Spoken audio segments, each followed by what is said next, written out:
বলো মুসলমান বলো, বিন বাজালে যে সাপ আসে, ওই পানি ঝরা সাপ আসে না বিষাক্ত সাপ আসে? সাপ, যে সাপের বিষ আসে, ওই সাপ বিনের আওয়াজে সামনে আসে। তো একজন ব্যক্তিকে, ঘটনাটা শোনো, একজন ব্যক্তিকে কি করেছে, একটা সাপ তাড়া করেছিল। কি করেছিল বলো? সাপ তাড়া করেছিল। ও ব্যক্তিটা কি করেছে, সাপটা এখন তাড়া করেছিল, ও লাঠি তুলেছে, সাপকে তাড়িয়ে নিয়ে এসেছে। কি সাপ দেখেনি, সাপ এসে গর্তকের ভিতরে ঢুকেছে। কোথায় ঢুকেছে কথা বলো? গর্তকে ঢুকেছে। গর্তকে যখন ঢুকেছে, ও কি করছে, গ্রাম অঞ্চলের বুদ্ধি অনুযায়ী ও গর্তকের ভিতরে পানি ঢালা শুরু করেছে। ও ভাবছে হয়তো বার হয়ে আসবে, ও ভাবছে বলো বার হয়ে আসবে। যখন পানি ঢালছে, সাপটা বার হয়ে আসছে না। তারপরে কি করেছে, রাগান্বিত হয়ে বাড়ি থেকে কোদাল নিয়ে এসে গর্ত খুলতেছে। গর্ত খুলে যদি পাই মালটাকে মারবো, তাহলে গর্ত খুলে ও পাচ্ছে না, ভিতর দিকে ঢুকে গেছে। তো ও তখন খুব রাগ হচ্ছে যে আমাকে তাড়াচ্ছিল, ওকে না মারা পর্যন্ত আমি শান্তি হব? বলো শান্তি হব না। তখন কি করলো, সাপুরাকে ডাকলো। কাকে? যারা বিন বাজে, কথা বলো। সাপুরাকে ডাকলো, বলে ভাই দেখ দিন এই গর্তকের ভিতরে সাপ রয়েছে, সাপটাকে ধর দিন, ক টাকা লিস্ট দেবো। সাপুরার কাজ কি বিন বাজাবে। তো সাপুরা তখন বিন বাজাচ্ছে, বারবার বিন বাজাতে থাকে। ভালো করে শোনো মা, হে আমার মা, চাচি, খালা, ভালো করে কানটা দিয়ে শোনো। সাপুরা যখন বিন বাজায়, একবার নয়, দুইবার নয়, 1 মিনিট নয়, 2 মিনিট নয়, 10 মিনিট হয়ে যায়, আধা ঘন্টা বিন বাজানো হয়ে যায়, সাপ গর্তক থেকে বার হচ্ছে না। তখন সাপুরা বিন বাজাতে বাজাতে ওর মুখ থেকে রক্ত চলে আসছে। সাপুরের অনেকক্ষণ নিঃশ্বাস না নিতে পেরে রক্ত চলে আসছে। তারপরেও সাপ আসছে না, তারপরেও সাপ আসছে না। সাপুরিয়া রাগান্বিত হয়ে সুস্থ হয়ে বলে, কোদাল লিয়ে আয় দিন, কোদাল লিয়ে আয়। সাপুরাও ওর সঙ্গে খুলে দেখে ভিতরে পানি ঝরা সাপ। কি ওর আগে পানি ঢেলেছিল, বার হয়নি। তো বার হবে কি করে, ওর তো পানি সহ্য হয়ে গেছে। ভিতরে যত পানি পাচ্ছে তত ভিতরে, বলো তত ভিতরে চলে যাচ্ছে। খুলে দেখে পানি ঝরা সাপ। তো যে ডেকে নিয়ে এসেছিল বলে, ওই বেয়াদব চিটিংবাজ, আর এই পানি ঝরা সাপকে তুই বিনের আওয়াজে বার করবি গর্তক থেকে? যদি 1 ঘন্টা নয়, 2 ঘন্টা নয়, যদি কিয়ামত পর্যন্ত ওই বিনকে বাজানো হয়, যদি বিষাক্ত কেউটো সাপ হতো বার হয়ে আসতো, সারা জীবন বিন বাজালেও এই পানি ঝরা সাপ এই কিন্তু গর্তক থেকে কোনোদিন বার হবে না। কেন বার হবে না? ওর বিষ, বলো ওর বিষ নেই। আজ আমরা মুসলমান মসজিদ থেকে আজান হাঁকে, 1 দিন নয়, 2 দিন নয়, ফজরে হাঁকে, জহরে হাঁকে, আসরে হাঁকে, মাগরিবে হাঁকে, এসাই হাঁকে, সারা সময় আজান হাঁকে। 1 বছর 2 বছর আজান হেঁকে হেঁকে মসজিদের ইমাম বক্তব্য দেয়, তোমরা যারা 5 ওয়াক্ত নামাজ পড়ো না, তোমরা মুসলমান না, তোমরা মুসলমান না। তারপরে ও মসজিদে আসে না, বলে হিন্দু হতে রাজি, খ্রিস্টান হতে রাজি, নামাজ পড়তে রাজি না। আজান ডাকে হাইয়া আলাস সালাহ, হাইয়া আলাল ফালাহ, বলে ইমাম মুয়াজ্জিন চালা। আমরা এদিকে তাসের আড্ডায় চালাই। তো এর দ্বারা বোঝা গেল পানি ঝরা সাপ যেই রকম বিনের আওয়াজে আসে না, আল্লাহ বলে ইয়া আইয়ুহাল্লাযীনা আমানু, হে ঈমানদার বান্দা বান্দি তোমরা শোনো।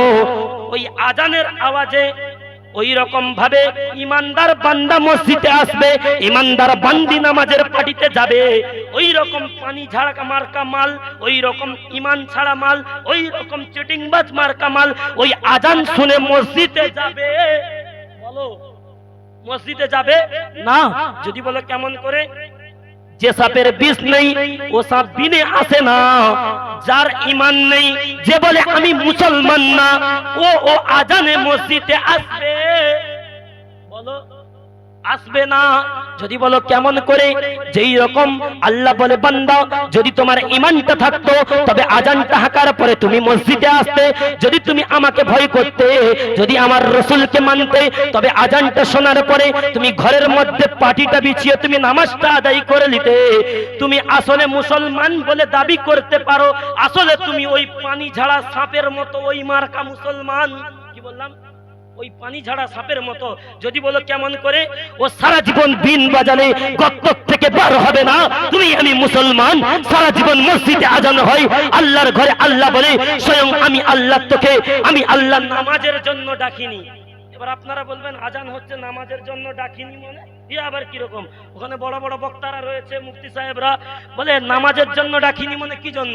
আল্লাহ বলে আমি আল্লাহ তোমাদেরকে আমি আল্লাহ যখন আজান দেই আমার ঘরে ডাকি, আমি আল্লাহ মেয়েদেরকে মুসল্লার পাঠিতে ডাকি। এই জন্য আমি আল্লাহ বলে দিলাম আয় আয় আয়, আজান হয়ে গেছে, তোরা মসজিদে আয়। যদি জান্নাতের চাবি নিতে চাস মসজিদে আয়, 5 ওয়াক্ত নামাজ পড়, মরণের পরে অন্ধকার কবরে আমি আল্লাহ পাক রব্বুল আলামিন জান্নাতের চাবিটা আমি আল্লাহ তোমার হাতে দিয়ে দেব।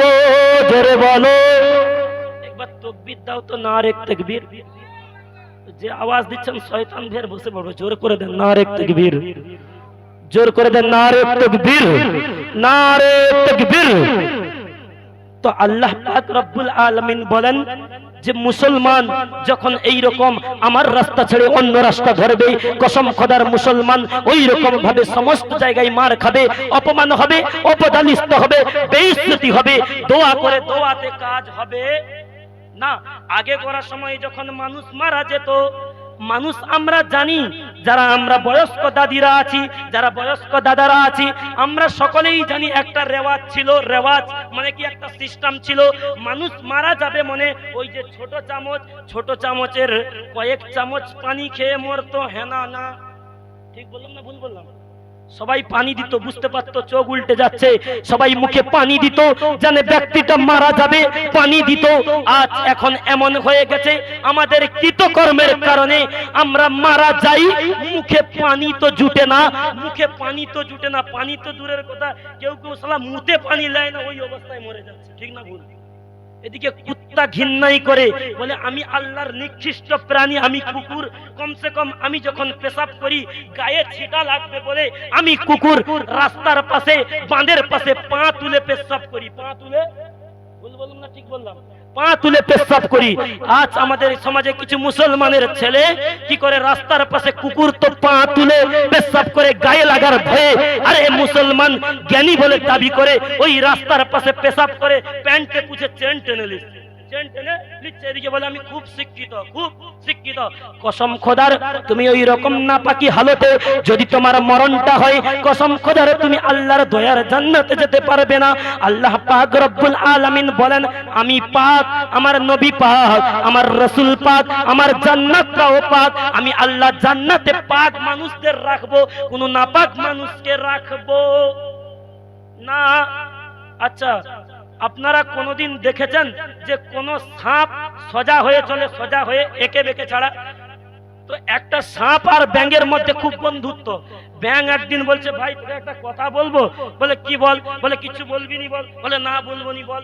বলে তোর একটা অভ্যাস বিরাট খারাপ আছে। কি বলতেছে? তোর একটা অভ্যাস বিরাট খারাপ আছে। বলে ভাই কি বল দিন? বলে কিছু বলবি নি তো? বলে না কিছু বলবো নি, বল তুই, নো টেনশন। বলে একদিন সোজা হয়ে চলে দেখা দেখি। বলো কি বলতেছে?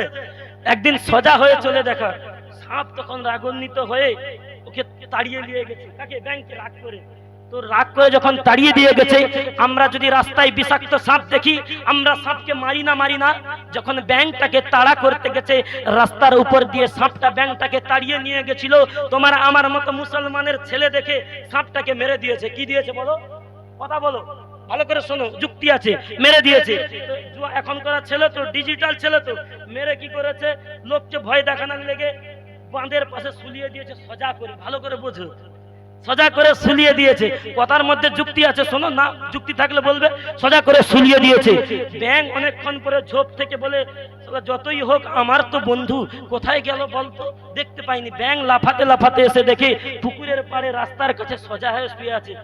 তখন ব্যাঙ মনে মনে ভাবছে আমার কথাকে রাখার জন্য কি সোজা হলো না কি? মানে আসলে কি ব্যাঙের কথা রাখার জন্য সোজা হয়েছে? বলো, ব্যাঙের কথা রাখার জন্য সোজা হয়নি, ওকে তো মেরে সোজা করেছে, তাই না? তো এবার ব্যাঙ তখন ভয়ে ভয়ে, ব্যাঙ তো আর জানে না, কানের কাছে লাফাতে লাফাতে এসে বলে ভাই কি ব্যাপার? যখন সারা শব্দ নেই বলে ভাই তুই সেই সোজা হলি, জ্যান্ত অবস্থায় সোজা হলি নি, মরে সোজা হলি। মরে সোজা হলি। তো আমরা মুসলমান জ্যান্ত অবস্থায় সোজা হব না। জ্যান্ত অবস্থায় কখন সোজা হব? মরে সোজা হব। যদি বলে কেমন করে, এদিকে 5 ওয়াক্ত নামাজ পড়ে না, কোনোদিন কোরআন তো শুনে না, কোরআনের বিরোধিতা করে, ও মরে গেছে, ওর মাথায় টুপি পরে শুলে রেখেছে। কি ব্যাপার, টুপি কেন পরেছে? বলে রসুলের সুন্নাত, রসুলের সুন্নত। বলো মুসলমান বলো, সুন্নতটা জিন্দা অবস্থায় না মরণ অবস্থায়? আপনারা বলো, কথা বলো। জিন্দা অবস্থায় টুপি পরার কথা ছিল, মাথায় টুপি দিল না, মরণের পরে মাথায় টুপি দিয়ে কোনো কাজে আসবে না। ও সারা জীবন কোরআন শুনে না, কোরআনের ধার ধরে না, হাফেজ আলেমের কথা মানে না, মসজিদের ইমামকে মানে না, কাউকে মানে না। মরার পরে মাদ্রাসার ছেলে দেখে নিয়ে এসে ওর কানের কাছে কোরআন পড়ে শোনাচ্ছে, কোরআন পড়ে। আল্লাহ বলে, বান্দা, দুনিয়ার জমিনে আমি আল্লাহ জ্যান্ত মানুষের জন্য কোরআনটা দিলাম। যে জিনিসটা, যে চিটিং বাসটা দুনিয়ার জমিনে বেঁচে থাকতে থাকতে একদিন আল্লাহর কোরআন শুনলো না, একদিন নবীর হাদিসকে মানলো না, একদিন একটা নবীর সুন্নতকে মানলো না, মরণের পরে ওই অন্ধকার কবরে যাবার আগে আগে ওই ব্যক্তিকে কোরআন শুনিয়ে কোনো লাভ হবে না। কেন হবে না? কেন? আল্লাহ বলে, যখন তুমি জীবিত ছিলে তখন তোমার কোরআনটা শোনার দরকার ছিল, তখন তোমার কাজে লাগতো। তখন মরণের পরে অন্ধকার কবরে তুমি যাবে, আর কিছু সময় তোমায় বাকি, তুমি নিজে করলে না, জোর করে তোমাকে শোনানো হচ্ছে, ওই শোনানোই কোনো কাজ হবে না। এবার কবরে যখন শোনানো হচ্ছে, বলে বিসমিল্লাহি ওয়া আলা মিল্লাতি রাসূলিল্লাহ, রাসূল তোমার নামে সঁপে দিলাম, তোমার দায়িত্বে দিয়ে দিলাম। মানে আর কি, বিসমিল্লাহি ওয়া আলা মিল্লাতি রাসূলিল্লাহ, রাসূল তোমার নামে সঁপে দিলাম, আপনাদের কাছে বিচারটা দিলাম। বলো মুসলমান বলো, যদি দুনিয়ার জমিনের থেকে আমি যদি রাসূলের কোনো তরিকা না মানি, কবরেতে বিসমিল্লাহি ওয়া আলা মিল্লাতি রাসূলিল্লাহ, রাসূলের নামে সঁপে দিয়ে তোমার আমার মতো চিটিং বাজকে নবী নিয়ে কি করবে ওইখানে? ঠিক না ভুল? হয়তো রাগ হচ্ছে, আমার কথা না, ডাইরেক্ট কথা। এই কথাগুলো মসজিদের ইমাম বলতে পারবে না। যদি বলে কেন? ইমাম যদি জুম্মায় এমন কথা বলে, যদি বিসমিল্লাহি ওয়া আলা মিল্লাতি রাসূলিল্লাহ বলে শুইয়ে দেয়, দুনিয়ার জিন্দেগিতে রাসূলের কোনো কিছু কথাকে মানে না, কাউকে মানে না, শোনানোর পরে কেমন করে রাসূল নেবে? তোমার মতো চিটিং বাজকে কেমন করে নেবে? যদি ইমাম যদি জুম্মায় মসজিদে মেম্বারে বলে দেয়, আসরের নামাজ ইমামের ভাগ্যে আর মসজিদে জুটবে না, বলে তুমি আমাদেরকে এত বড় কথা বললে। আরে আমরা তো এত বড় কথা বললাম, চিটিং বাসটা বললাম, আল্লাহ কি বলেছে শুনবে? বলি ভাইজান, রাগ করছেন? আল্লাহ কি বলেছে শোনো, মা বোনেরা শোনো, আল্লাহ কি বলেছে শোনো। আল্লাহ বলে, এই মুসলমান জাতি, আল্লাহ তার কোরআনের মধ্যে জানাই, ওয়ালাকাদ যারানা লিজাহান্নামা কাসীরাম মিনাল জিন্নি ওয়াল ইনস লাহুম কুলুবুল লা ইয়াফকাহুনা বিহা ওয়া লাহুম আইনুল লা ইবসিরুনা বিহা ওয়া লাহুম আযানুল লা ইয়াসমাউনা বিহা উলাইকা কাল আনআম বাল হুম আদাল। আল্লাহ তার কোরআনে জানাই, কোরআনের পারা নম্বর 9 পারার মধ্যে আল্লাহ জগতের মানুষকে জানাই, উলাইকা কাল আনাম বাল হুম আদাল। যে সকল মুসলমানের ছেলেরা, যে সকল মুসলমানের বাচ্চারা দুনিয়ার জমিনে থাকতে থাকতে আমার হুকুমকে মানলো না, আমার নবীর তরিকাকে মানলো না, আমি আল্লাহ আমার কথাকে শোনার পরেও শুনলো না, আমি আল্লাহ তাদের জন্য বলে দিলাম, তারা হচ্ছে আমি আল্লাহ আমার কাছে দুনিয়ার জমিনে কুত্তার চেয়েও খারাপ। কাছে বলে এত বড় কথা বলছো, এ কি কোরআন হাদিসে আছে? যদি না বিশ্বাসে মুফতি নিজামুদ্দিন সাহেব তো এসছে, গিয়ে বলো আমাদের এখানে হাফেজ সাহেব এরকম বলতেছে যে কুত্তার চেয়েও খারাপ, এরকম কি আছে? কসম খোদার, শুধু তাই নয়, আল্লাহ বলে শুধু তাই নয়, মুসলমান তার চেয়েও খারাপ। কারা? আল্লাহ বলে, যারা আমার কথা শুনেও শুনে না, যারা আমার হুকুমকে মেনেও মানে না, তারা দুনিয়ার জমিনে আমি আল্লাহ, তোমরা কিনা মানুষ চোখে দেখতে পারো, আমি আল্লাহ আমার চোখে ওই সকল বান্দা বান্দিকে আমি আল্লাহ আমার চোখে 4 পায়া জন্তুর চেয়েও নিকৃষ্ট দেখি। কি দেখি? 4 পায়া জন্তুষ্টেও আমি আল্লাহ নিকৃষ্ট দেখি।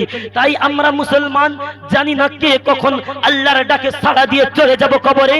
বলো মুসলমান বলো, এমন কোন আমল কি রেখেছি যে আল্লাহর কাছে গিয়ে দেখাবো, গো খোদা রব্বানা এই আমলটা তোমার জন্য করেছিলাম, নিয়ে এসেছি, এমন কোন আমল কি আমাদের রয়েছে? তেমন তো নেই। ওই সময় দুনিয়ার জমিনে তুমি খোঁজ নিয়ে দেখো, তুমি ছেলের জন্য করলে, বিবির জন্য করলে, বাচ্চার জন্য করলে, আল্লাহ বলে আমি যে তোর আল্লাহ তোকে দুনিয়ার জমিনে পাঠালাম। ওরে মুসলমান, আমি চাইলে তো তোকে জন্মের সময় মেরে দিতে পারতাম, আমি আল্লাহ চাইলে তো তোকে তোর মার পেটে মেরে দিতে পারলাম। আমি তোর আল্লাহ দুনিয়ার জমিনে তোকে এত বড় করলাম, আমাকে চিনবি, আমার রসুলকে চিনবি। আর তুমি মুসলমান, দুনিয়া চিনে নিলে, বাড়ি চিনে নিলে, বিবি চিনলে, বাচ্চা চিনলে, সমস্ত কিছু চিনে নিলে, আমি আল্লাহ আমাকে চিনতে পারলে না। আল্লাহ বলে যখন আমি আল্লাহ আমাকে চিনা বাদ দিয়ে সবকে তোমরা চিনে নেবে, তখন বিপদে পড়ে যখন কিনা আমার কাছে দোয়া করবে, আমি আল্লাহ তোমার দোয়া কবুল করব না। যখন বিপদে পড়ে আল্লাহর কাছে হাত তুলে দোয়া চাইবো, আল্লাহ বলে ওই সময় আমি তোমাদের দোয়া কবুল করব না। আল্লাহ বলে যখন আমাকে মুসলমান মানবে না, ভালো করে শুনে নাও, হুজুর আসতে শেষ করে দেবো, যখন আমাকে মানবে না পুকুর ভর্তি মাছ হবে। কি বললাম বলো? পুকুর ভর্তি মাছ হবে, সবাই খেতে পারবে, তুমি খেতে বলো পারবে না। যদি বলো কেমন করে, ডাক্তার বলে দিয়েছে শুধু চিড়া সিদ্ধ খাবি, অন্য কিছু খাবি না। আল্লাহ বলে যখন আমাকে মানবি না, আমার রসুলকে মানবি না, তখন খালি চোখে দেখবি, খেতে তুই পাবি না। পকেট ভর্তি টাকা হবে, বাজার তুমি করবে, হাট বাজার তুমি করবে, সমস্ত কিছু তুমি করবে, তুমি খালি দেখতে থাকবে, খেতে তুমি পারবে না। আল্লাহ কেন? আল্লাহ বলে যখন মুসলমান আমাকে ভুলে যাবে, আমার রসুলকে ভুলে যাবে, তখন আমি আল্লাহ তোমাদের যে আমি আল্লাহ বান্দা হিসাবে ভালোবেসে দুনিয়ায় পাঠিয়েছিলাম, ওই বান্দা হিসাবে ভালোবাসাটা আমি আল্লাহ তোমাদের উপর থেকে তুলে নেব, তোমাদের উপর থেকে তুলে নেব।